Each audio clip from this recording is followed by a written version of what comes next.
Hello, my name is Lewis and welcome to Gathering the Magic. Today we're looking at the top 10 best Dimir commanders in MTG. Starting off the list we have Gisa and Geralf, the brother-sister 4/4 wizard combo that has an ETB effect that puts the top 4 cards of your library into your graveyard. And during each of your turns you can cast a zombie card from your graveyard.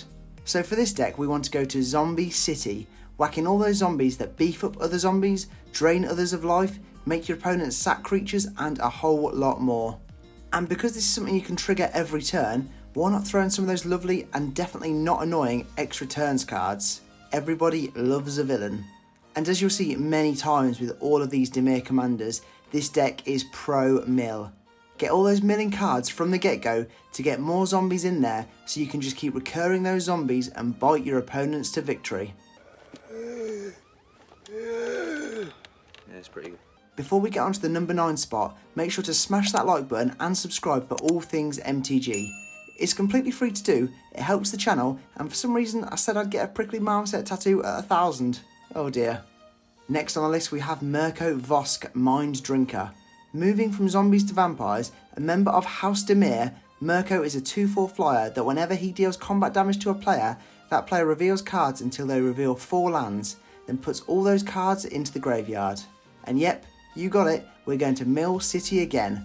Absolutely fill your deck with all those mill loving cards because the aim of the game is to drain and be a pain. I am such a wordsmith. If you want, you can add those equipment to protect or even boost up Murko because you really want to be absolutely making sure that his damage goes through so that he triggers. And lastly, maybe throw a few more counterspells in there than usual because Murko will be seen as such a threat the moment he starts popping off that your opponents will absolutely be trying to get rid of him straight off the field. Next on the list we have Lazav, the Multifarious. The Guildmaster of House Dimir is a 1/3 shapeshifter that can surveil when he ETBs and also become a target copy of a creature in your graveyard and pay X where X is that creature's CMC. So make sure you get all those crazy creatures in your graveyard. The ones that can get super powerful, the ones that can't be blocked, or maybe just those creatures that give you that wink on. As well as that, go for that beloved Dimir strategy of controlling the game. Stuff this deck with all the creature removal and countering goodness, and you'll get your opponents so angry that they might just mill themselves to get the game over with. A cool Easter egg I spotted from MTG Arena also shows that Lazav's true shapeshifting body could be a dragon. How cool is that? A really unique commander that, you guessed it, is going straight on my list of future MTG commanders to build around. Next on the list we have Atrata, the Silencer. The Master Spy and Champion of House Dimir is a 3/5 unblockable vampire that whenever she deals combat damage, you exile a target creature an opponent controls and put a hit counter on that card, and when your opponent loses the game, if they own 3 or more exiled cards with hit counters on. Here, we whack out the Gathering the Magic Card of the Deck award and give it to Sakashima of 1,000 Faces. Why have one Atrata when you can have 2? One of the things that also happens with Atrata after damage is that you shuffle her back into your library, or send her to the command zone. So fill your deck with all those ways to bounce her, as you don't want to be losing her in the depths of your library or having to constantly get her out of the command zone. Of course, if this is unavoidable, then grab a load of those trusty tutors so you can fetch her back out again if the worst does happen. Lastly, get in those ways to copy Atrata's ability, make it pop off more than once and soon your opponents will be out of the game. A very popular deck and rightfully so. This is one vampire I don't want to mess with. Next on the list we have Arumi of the Dead Tide. This 1/4 Merfolk Wizard may be the wordiest commander I've ever seen. New from Commander Legends, she allows you to exile cards equal to the amount of opponents you have, exile a card and bring it back with Encore until the end of the turn. Imagine if you had a copy of Massacre Worm in your graveyard. Create 3 copies that will attack each opponent, but it would also give your enemy's creatures a huge -6/-6 in total. Of course, there are plenty of creatures you want in your graveyard to bring back with that new Encore mechanic that you'll just want to go milling again just to get those big boys in your graveyard so you can hopefully bring 3 copies out. You either want those huge big boy creatures or loads with an ETB effect that will hit the field 3 times and cause absolute mayhem. A brilliant commander and probably the most badass commander I've seen in a while. Look how casually she's surfing. That's badass. Wow. Next we have the Queen and Mother of Lorwyn Fairies, Una, Queen of the Fae. Una is a 5/5 flyer that allows you to choose a colour and mill your opponents for X. You then create X amount of 1/1 blue-black fairies where X is the total exiled cards of that colour. Like Murko, we are milling opponents rather than ourselves with Una. And really, we want to ramp with Una because we want to use all of that sweet mana to take advantage of her ability and create the widest army of fairies we've ever seen. Of course, you want to go fairy tribal, and fairies are actually a much stronger tribe than I first anticipated, with loads of fairies that just beef with the fairies and have all sorts of crazy helpful ETB abilities. If you can use Una's ability for just a few turns with those +1 loving fairies, soon enough you'll have a whole army of fairies that will be flying over your opponent's face straight in for the win. Also, a special mention to that Una secret lair art from last year. That is just pure spicy. Just missing out on the top 3 we have Anawan, the Ruin Thief. Originally a bit part player in C17, this 2/4 rogue got his own central precon in last year's Zendikar Rising. He gives other rogues +1/+1, and whenever one or more rogues deal combat damage to a player, that player mills a card for each damage dealt. And when they mill a creature card, you draw a card. With Zendikar Rising, it created a bunch of black or blue rogues that really synergise well with this pesky vampire. It's not just Zendikar too, there are so many rogues that throughout Magic's history really, again, sync with this commander so solidly and make it a force to be reckoned with.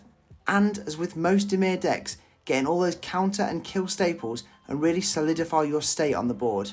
Lastly, there are an abundance of enchantments to focus on with Anawan too.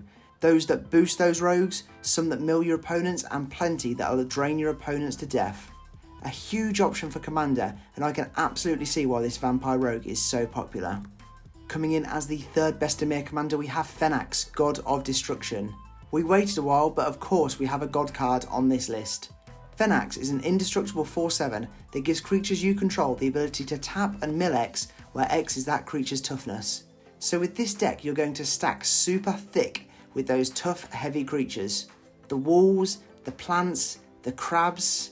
Yes, if you don't get Charix in this deck, then what are you doing? Of course, you can just have those super strong Eldrazi if you're feeling dirty, and then tap them down and mill your opponents for 1,000,000. This deck will be so hard to deal with because typically those tough heavy creatures are usually cheap on the mana side because their downside is they have a really weak to almost non-existent attack. There are an abundance of artifacts, enchantments and more that will really help you mill more or find ways to mill your opponent and trigger things like life loss or life gain for you. A strong deck that I've had my butt kicked against many times in Paper Magic. If I build a Fenax deck in retaliation, that'll ease the pain, right? Nope. Runner-up and the 2nd best Dimir commander is the Scarab God. Back-to-back gods, and this 5/5 says at the beginning of your upkeep, each opponent loses X life, and you scry X, where X is the number of zombies you control. Obviously here we're going zombie tribal once again. Stack the deck to the absolute max with all those zombies, the big bad zombies, or maybe even just the cheap 1 or 2 drop zombies, so you can really maximise the Scarab God's ability. It also allows you to tap 2 and Dimir to exile a creature from any graveyard and create a token copy of that that's also a 4/4 zombie. This is huge, and those options that you could potentially copy from your opponents are just game changing. The Pierre de Resistance is that when the Scarab God dies, you return it to your hand at the next end step. This is one commander that's never going to fall high to command attacks. Just like the rogues, zombie is a tribal so big it stretches out to enchantments, artifacts and even more. This is a commander that when I say it's going on my list, I really mean it this time. Winner and the best Dimir commander in MTG is Eureko, the Tiger's Shadow. Eureko is the human ninja that says whenever a ninja you control deals combat damage to a player, reveal the top card of your library and put it in your hand. Each opponent loses life equal to that card's CMC. This commander is nuts. Absolutely stack your deck with all those ninjas who pretty much all have that dreaded ninjutsu ability for that sneaky element of attack surprise.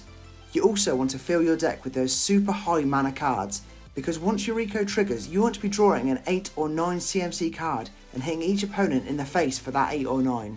That Commander Ninjutsu ability makes her so hard to deal with too, because that ability completely avoids the usual command attacks your commander would get through in a game.